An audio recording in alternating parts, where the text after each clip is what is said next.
believe in this thing called joy.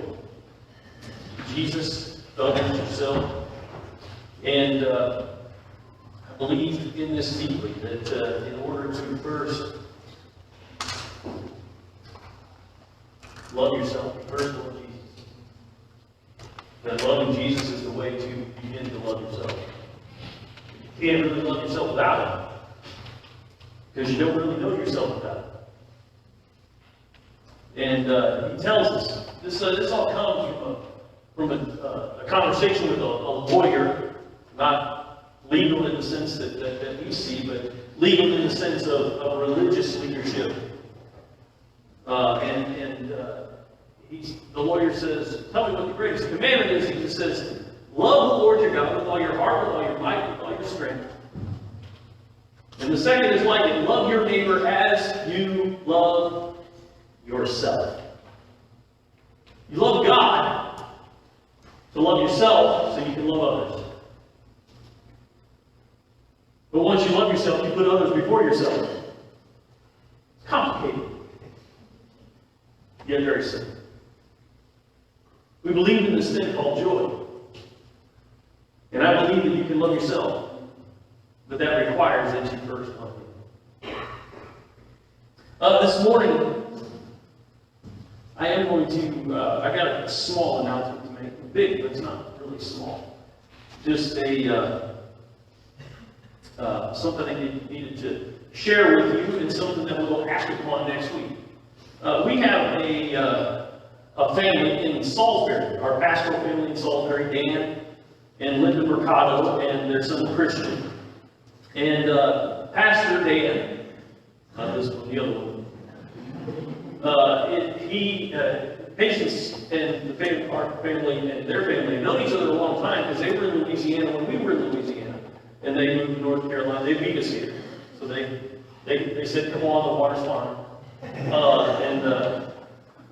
So we've known them for a while, but Dan had a very dire problem with his kidneys, and had been battling diabetes for a long time. Long story short, the doctors said, you're on the wait list, you need a transplant. And they said the expected wait time is between 18 months and 5 years. And they told him this about 3 months ago. And 2 weeks ago, he had a transplant. And he not only had a transplant of his kidneys, but also his pancreas. So dealing with the diabetic issue as well as the kidney issue. And since the surgery, everything has gone better than expected, which is a praise. However, in that, Dan is a bivocational pastor. He relies upon work outside of ministry to support his family, as his wife is a teacher. And so Dr. Mason, our district superintendent, has asked that we make this week, this Sunday to next Sunday, the Mercado meeting. And I just wanted to tell you, they've gone through a lot and things are going well, but there's certainly a lot of issues they have to deal with as well as financial issues. And so I would like you to pray about taking a special offering for them next week. We will take a special offering for them next week. And give them, in this pastor's appreciation, give this pastor with some financial help that they're going to need to help them through his whole recovery process until they find out what this new normal is for his life. The prognosis is wonderful. It's great. But we want to participate as a district family and do what we can to help out this family who's gone through so much. So I just wanted you to know that. I wanted you to know about the Mercados. And next week we will take up the love offering for them and make sure that it gets to them as quickly as possible. So that's good news. It's good that we can help them. We can do something for someone in a time of need, and that's what giving's all about. Making sure that we can utilize what we have to help others. We share in this together. This morning, we've already mentioned the football game last night. Football's one of my favorites. I joke that with every kid I had, I lost a sport. So baseball went a long time ago. NASCAR racing, when I moved here, is the first time I've been exposed to it in a long time, because I lost that with like Ariana. And you know, each kid, one of those sports that I follow just kind of falls to the wayside, and so I'm clinging on by my pinky to college football. And but football's fun. I like to play football and enjoy it. And you know what's going on in a football game, because there's a clock. And one of the biggest things that you have to do in a football game is manage the clock. Especially you get down to the end of the game, you get down to the end of the half, or you get down to the end of the game, you've got to manage that clock right, or you could leave your opponent too much time with the ball, or you could run out of time. If you don't manage the clock right, if you don't manage time right, it could be really disastrous for you. But the thing about football is you always know how much time there is. You know how much time is on the clock. The clock says, this is how much time you have. And if you don't like that, it's moving too fast, you can call a timeout. Say, oh, stop the clock. Or you can punch the ball down and stop the clock. You can make time stop. Wouldn't you like to be able to do that? You have your timer mode that says, hey, you know what? I just need a week off. Click. Just everything stop. I'm just going to take a week off and just relax for a while. Not age. And, you know, not worry about everything. You know, we had a superhero Sunday a long time ago. And I said, at that sermon, I said, the superpower I wish I had was that I didn't have to sleep. Was that I was always full of energy. That I didn't need to sleep to rejuvenate my body. My body was always just there. And so while everybody slept at night, I could get a whole lot of stuff done. Because we run out of time.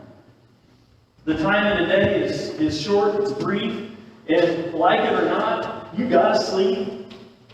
Like it or not, you have to manage the time. You can't call timeouts, you can't spike the ball, you can't do any of those things to stop the clock. The clock is going to continue moving. Time is not a commodity. Nobody owns time. Nobody can handle time. Nobody can stop time. Nobody can call time. Time is going to move whether you like it or not. And time, it's not something we can possess. It's something, it's a metric. That's really all it is we've determined these methods, whether it's a watch or a clock or a calendar. These are the things we use to measure time. That's all we do is measure time. Based upon how many times we go around the sun. That's what we do to measure time. It's a measurement.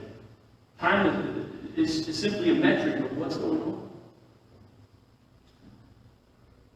So today I want to talk about time. And I'm not going to do this as I normally do. I'm going to take you through Psalm 90. I'm going to take you through Psalm 90.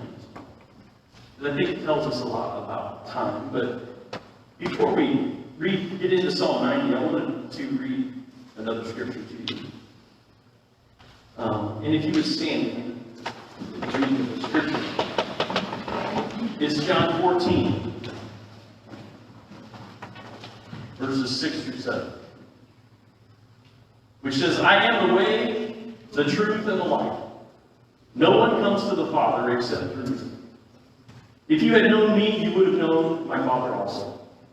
From now on, you do know him and have seen him. And this is the word of the Lord.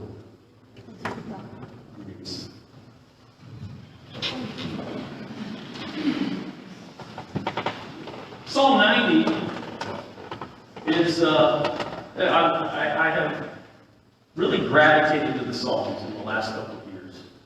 The Psalms are very comforting because they run the gamut. It's not all one way. You have Psalms of exultation and celebration and just songs that lift up and exalt on high the name of the Lord and are really uplifting and upbeat. And then you have some songs that are like, oh, God crushed me, He turned me to dust, I don't know why I was even born. And you feel the depth of the emotions of the psalmist.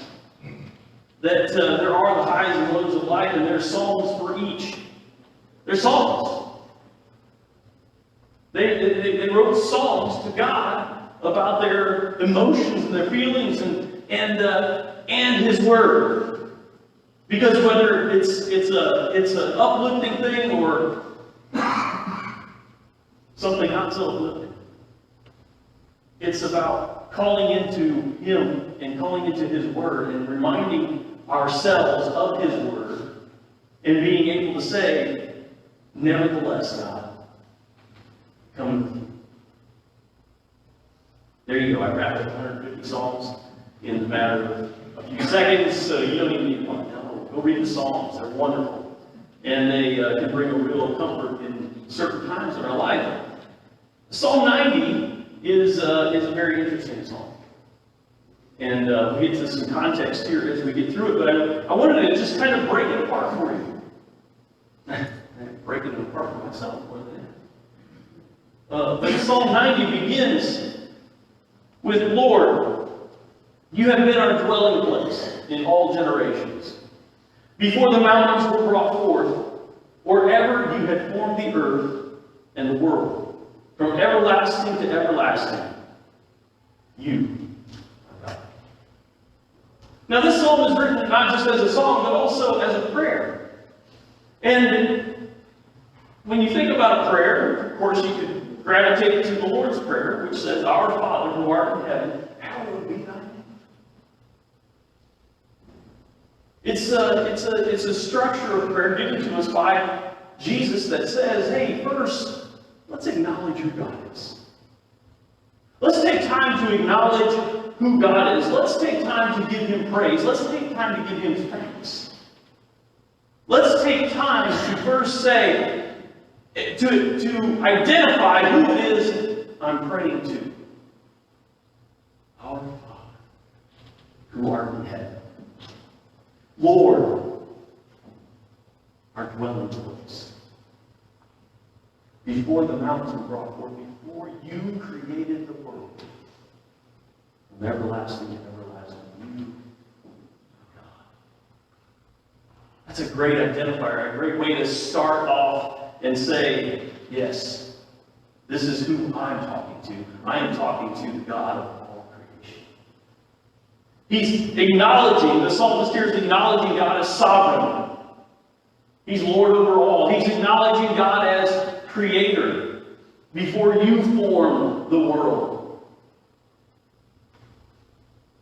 You see, praise starts with acknowledging and identifying our God. That's why J is the first letter in joy. Praises to Jesus. We lift up our voice to Him. We give thanks to Him. Before we get into anything else, we must first point our praise, our attitudes, our minds, our direction, our emotions, everything towards Him. We start with praise. We start with acknowledging who God is. Verse 3 continues, says, you return man to dust, and say, return, O children of men. For 1,000 years in your sight are but as yesterday when it is past, or as a watch in the night. So we again are acknowledging still the greatness of our God and our humanity. We return to dust, you, God, do not. We return to the earth, you, Lord, are eternal. You, Lord, are everlasting. You, Lord, reign above all, and despite our mortality, you reign supreme. You reign eternally. Now, what this is not doing is invoking math. This is not math. This is not some literal attempt by the psalmist to say, okay, for every day that God lives is 1,000 years of humanity. And you'd be amazed at how many people take that literal. Say, oh, this is it. It's 1,000 years. What the psalmist is doing is saying, it's what's significant to us is so insignificant. A day for us, it's just so small in the grand scheme of your eternity and of your sovereignty. 1,000 years it would take to fill the days that would matter, that would be so big for you to consider. What it's saying is nothing's too big for you. You are eternal. Eternal doesn't mean that God is bound by time. And once you start to really think about that God is not bound by time, you can let your mind go into some real different directions with that and start pondering some things. And I don't want to spill them all out because I'm still kind of chewing on some of those things. And to try to comprehend or fathom or grasp what it means to exist in eternity. To have no bound of time. Really opens your eyes. And we don't know the half of it. We can't fathom most of it. We can't understand how that can be because we don't exist. We exist in a finite existence. We exist in a mortal existence. We exist in revolutions around a sun. And we get so many trips around. And eventually we're going to return to the dust. This is a proclamation of God's eternal nature. The bounds of time have no effect on him. The psalm continues. Verse 5, it says, you sweep them away as with a flood. They are like a dream. Like grass that is renewed in the morning. In the morning it flourishes and is renewed. In the evening it fades and withers. We started this service about 45 minutes ago. How do we know? Because we track time. And there's a clock back there. And I know what time it is. And some of you are saying, do you, Pastor? You really don't. You come early so you don't get the grumbling before lunchtime. I did, but I hope you didn't skip breakfast. By the time the service ends, over 6,000 people around this world will have died. Did you hear that? From the time the service started to the time that we finish and say we're dismissed, over 6,000 people around this world will have died. Today, this 24-hour period, this metric of a day, this 24-hour period of time that we have, over 150,000 people will have died around the world.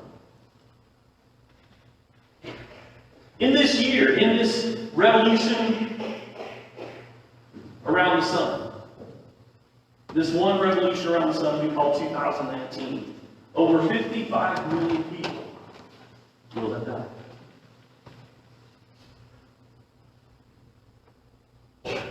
There will be a day.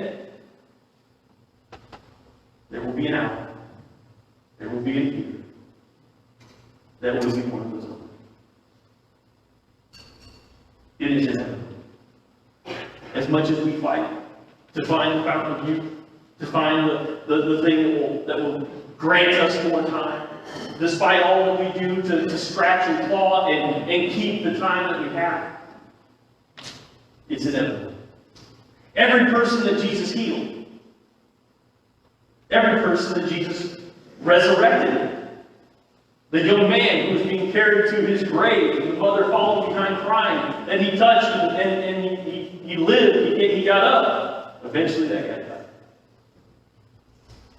When Lazarus, after 4 days in the tomb, was called by Jesus to come out, and he came out, eventually Lazarus died. And the woman they called Dorcas, with all the people weeping around her, saying, well, I don't know what we're going to do without her. I don't know what we're going to do. And she was healed and raised from the dead. Eventually she died. We return to the dust, and there's just no way around it. Life is short. Death is inevitable. It is so short. It is so brief. And certainly there's people in the classes that we have going on right now that would like to tell younger people how brief life really is. It's hard to fathom. It's hard to grasp. We go through each day and we do what we do and we get where we're going and we keep our time and we keep our plans and we keep our schedules and we lose track of the fact that it's all going to end.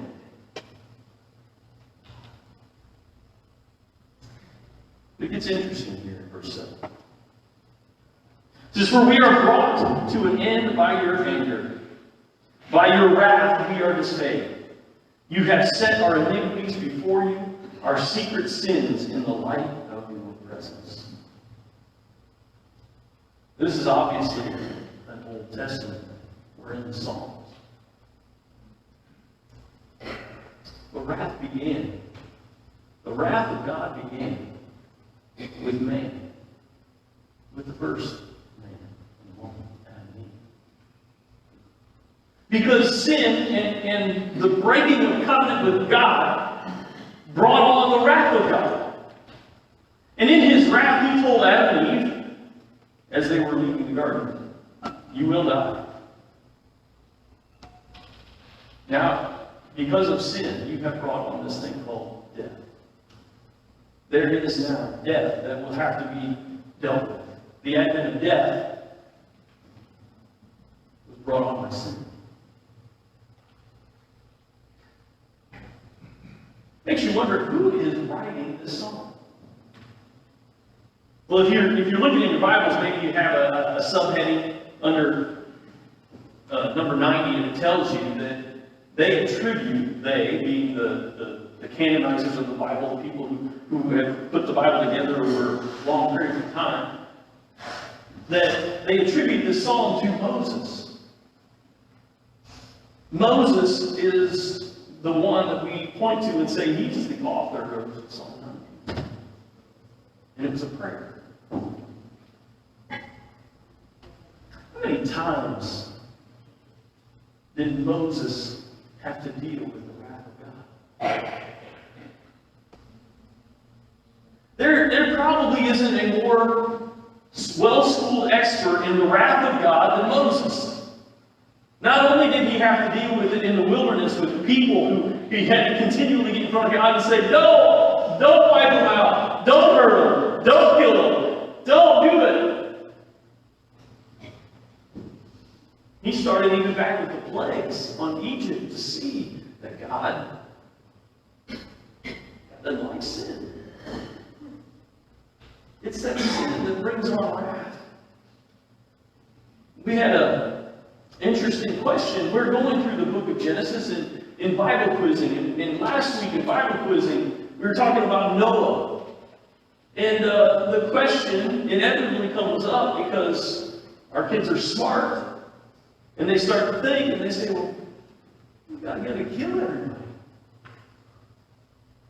You gotta wipe out everybody.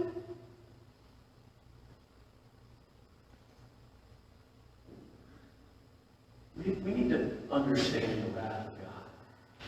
The wrath of God was brought on by the first sin. And so in that, the wrath exists. And beyond the wrath of God is something greater that he offers to us, and that is the mercy of God. See, the wrath of God would say you all need to die. You all have sinned and fall short of the glory of God, so you all should be dead, so we should not be so upset when death comes.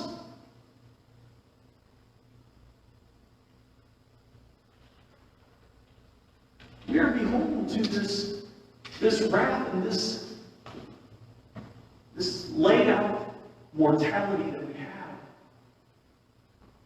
There is a mortality. There is an end. We don't really know when it is. We can't call time out. We can't stop the clock. We can't do any of those things. But the end will come.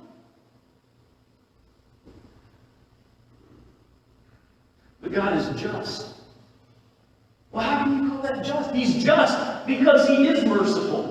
Because He doesn't immediately give us what we deserve. He says, I'm not going to give you what you deserve. You can live under my mercy in hopes that you will one day live under my grace.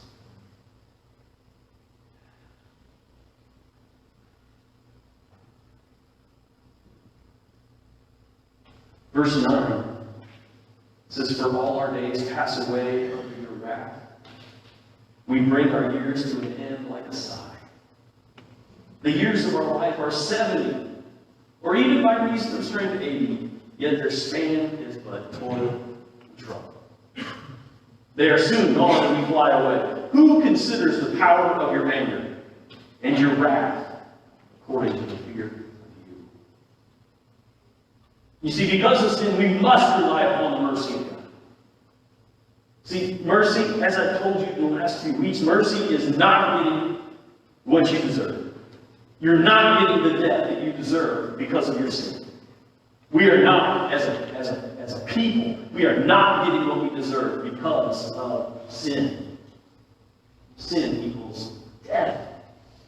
That was the equation, that's the mathematical equation that came out of the Garden of Eden. You sinned, and now there's death.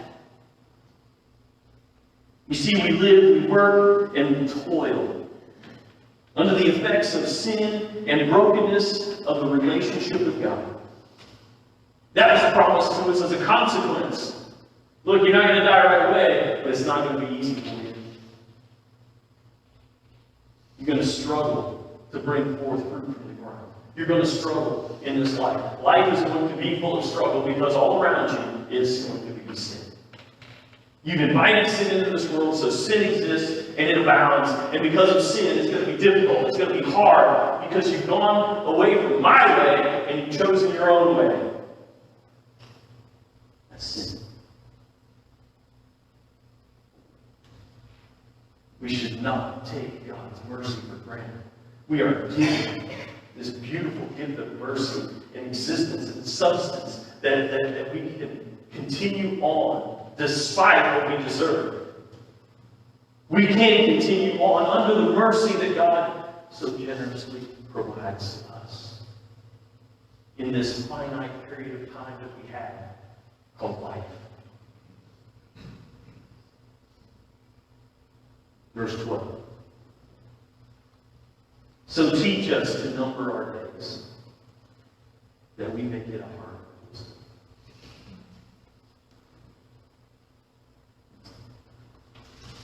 This can be misconstrued. Because we can read this, and in our minds we can say, oh, we've got to take advantage of every minute. We've got to squeeze every possible minute out of every day that we can. We've got to make sure that we plan, that we prepared, and that as we go through life, we've got it all conquered, and we can put it in our planner, and we can execute, we can make it so, and it'll be so good, and we'll be right on schedule, and it'll be marvelous, and it'll be wonderful, and we'll be great utilizers of our time.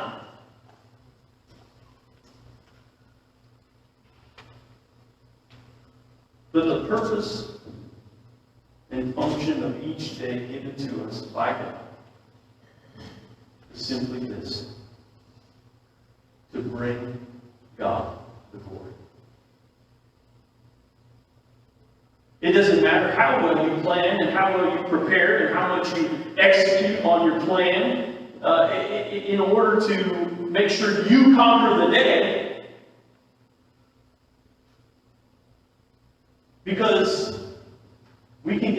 so focused on doing so much and doing it so well and doing it so efficiently that we lose sight of when God says, hey, I want you to go do this.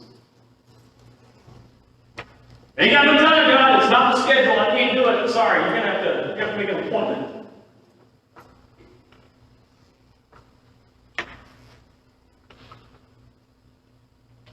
I have often said and continue to say that the gospel of Jesus Christ is largely inconvenient to us. That's what sacrifice is. Sacrifice is being inconvenienced for a purpose.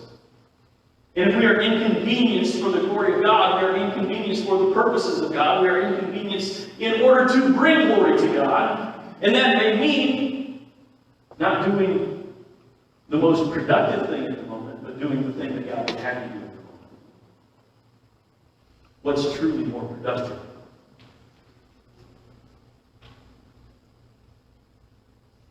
We can fall into a trap sometimes of thinking that if we waste a single second, and we sometimes we call wasted seconds the very seconds that Jesus took to pull to the side and talk to the prostitute, or go into the house of the tax collector. The Pharisees watched indignantly, stomping, and I'm glad it's cold out so I can wear my boots again. Stomping and saying, why are you eating with them? Why are you talking with them? Why are you interacting with them? And we find out that Jesus does nothing without the Father. So he's taking the time away of being productive and being obedient to what God is calling him to do.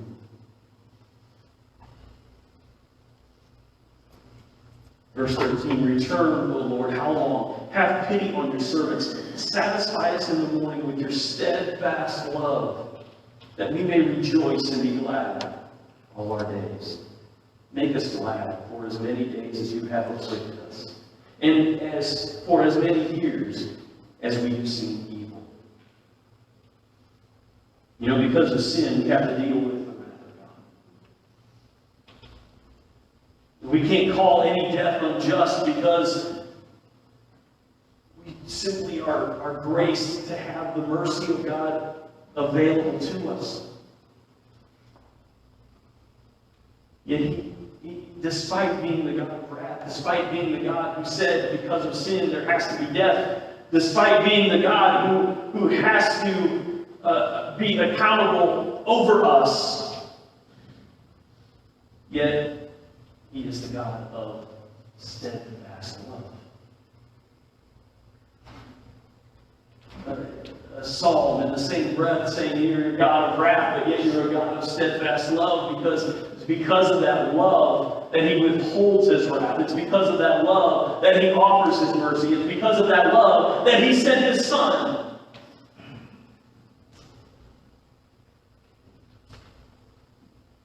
Paul got it. He understood. And that's why Paul, after being stoned and shipwrecked and beaten and flogged and just terrible things done to him, when he would offer the gospel of Christ in these places that he would go, he would still come out and say, rejoice in the Lord always. Again, I say rejoice. You see, it's only through God that we can experience true joy. It's only through God that we can experience the true joy that he provides, the complete joy that he offers to us. Verse 16 says, let your work be shown to your servants and your glorious power to their children. Let the favor of the Lord our God be upon us, and establish the work of our hands upon us. Yes, establish the work of our hands. Pulling this out of the Psalms, knowing that this is Old Testament, knowing that this is written at a time when there was a promise of a Messiah to come. forces us to look at the New Testament and say, what does this mean? How does this translate? Where is he going with this? Because we have the gift of hindsight, being able to look back and to see that Jesus Christ came to this earth. Because of Jesus, we no longer have to persist in the mercy of God. That's all they had. That's all Moses had, was existing in the mercy of God and having a relationship with Him. But with Jesus Christ comes the opportunity for grace. Getting what I do not deserve. Eternal life. Salvation. The sanctifying presence of the Holy Spirit in our life that is available to us because of Jesus Christ, who would come after Moses and would fulfill the word that we so graciously have from God. For God to establish the work of our hands. Here's the key. As we come to the last part, establish the work of our hands. Yes, establish the work of our hands. For God to establish the work of our hands, we must know God. You don't have a boss who doesn't tell you what to do. You don't go to work and say, well, I guess I'll go figure it out. I'll go do what I feel like I need to do. You have a job. And if we're asking God to establish the work of our hands, to give us our job, we've got to know God. And that leads us back to John 14, 6 and 7. It says, I am the way and the truth and the life. No one comes to the Father except through me. We hear that quoted all the time. That Jesus is the only way. We acknowledge that. We believe that. As Christians, we believe that. But it goes on and says, if you had known me, you would have known my Father also. From now on, you do know him and have seen him. You seek to know God and receive his guidance. We must know his Son, our Savior, Jesus Christ. I'm going to ask the worship team. They will come back up. We're going to sing once more.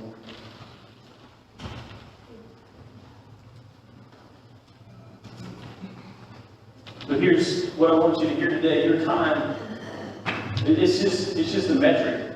We're just keeping track of revolutions around the sun. We're just keeping track of things. That's what time is.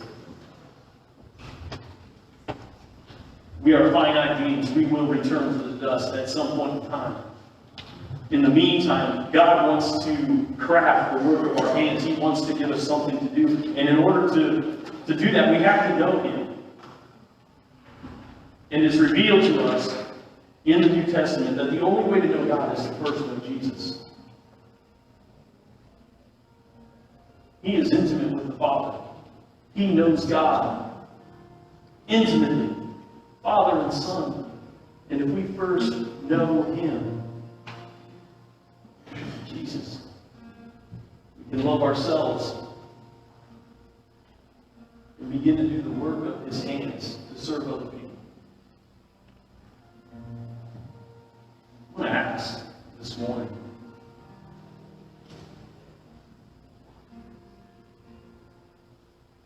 if you aren't sure, if you aren't sure that you know him, or if you just simply know you do not know him, but you want to know him, you show your hand.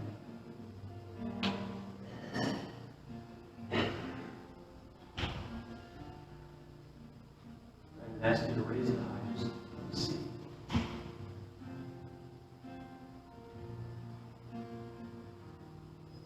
Do you know him?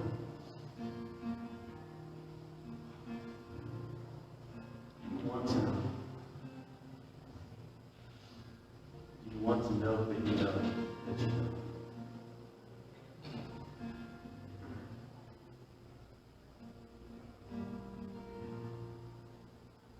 You don't have to wait till the end of the church service to say, I'm not sure, or I know I don't. See, in the Old Testament, when people had need or confession of anything at all, they came to the priest. You don't call me priest, you call me pastor. But if you want to talk about it, if you want to know, you need to come to me. Come to a parent or a friend.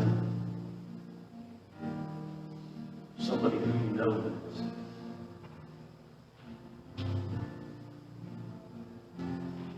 Why don't you stand with us? We're going to sing this last song.